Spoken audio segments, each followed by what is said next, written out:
If your beautiful Calathea leaves turning yellow and mushy like these Calathea plants, then here is the truth. Root rot and crispy tips are the two biggest killers of Calatheas, and they are both caused by one simple thing we often get wrong, that is watering. But don't worry, because by the end of this video, you will know exactly how to water your Calathea like a pro and keep those gorgeous leaves healthy and vibrant. Let's dive in. First, let's understand what your Calathea actually wants. Think of their natural habitat, the tropical rainforests of South America. There, they enjoy high humidity, filtered moisture from frequent light rains, and most importantly, well-draining soil that never stays soggy. The golden rule: never let your Calathea completely dry out, but never let it sit in standing water either. It's all about finding that sweet spot, which is constantly moist but not waterlogged. Now let's talk about the mistakes that are probably killing your plant right now. Overwatering, the silent killer. This is when you keep the soil wet around the clock. Maybe your pot doesn't have enough drainage holes, or maybe the drainage holes are blocked, or you are using heavy compact soil that doesn't let water escape.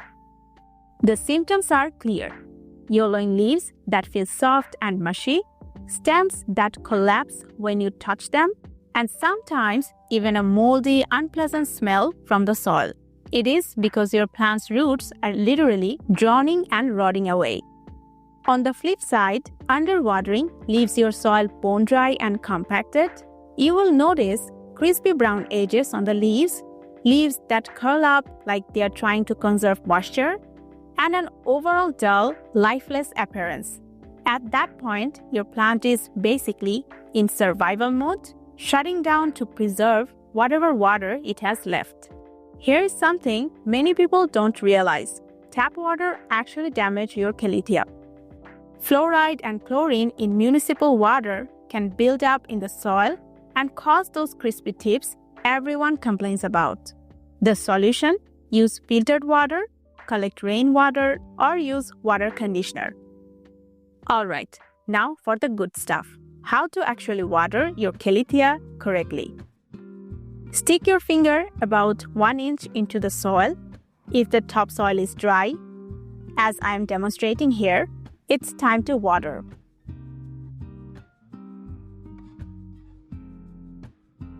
Also, you can insert a stick around 2 to 3 inches deep into the soil, pull it out, and check the soil wetness. This method also will give you an idea of when to water the plant. Now, if you want to be more precise, use a moisture meter and aim for a reading between 3 and 4. Both top watering and bottom watering work, but they serve different purposes. Top watering helps flush out salts buildup, while bottom watering encourages your plant to develop deeper and stronger roots. I often go with the top watering method, but I recommend alternating between both methods. Although watering depends on the plant's surrounding environment, pot size, pot type, soil type, generally you will water every 4 to 5 days during summer when the growth is active, and once a week or every 8 to 9 days during winter when growth slows down. But remember, watering depends on your home's temperature and humidity levels. Always use room temperature water. Cold water can shock those roots and stress out your plant. And here is a pro tip: avoid watering at night during cooler months, as this can promote fungal growth. Now here is your bonus tip for preventing those crispy tips. Humidity is your Calathea's best friend. Keep humidity above 50%, but ideally between 60 and 70%.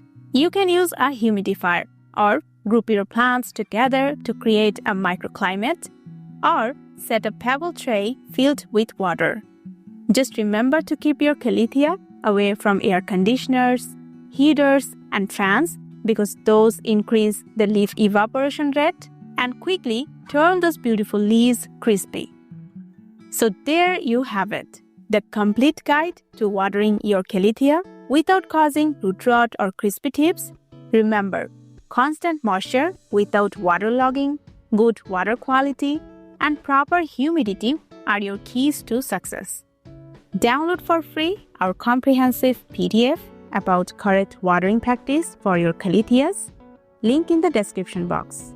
Comment below if your Calathea has ever suffered from crispy tips, and let's help each other grow healthier plants together. Don't forget to subscribe for more plant care tips every week, and until next time, keep growing.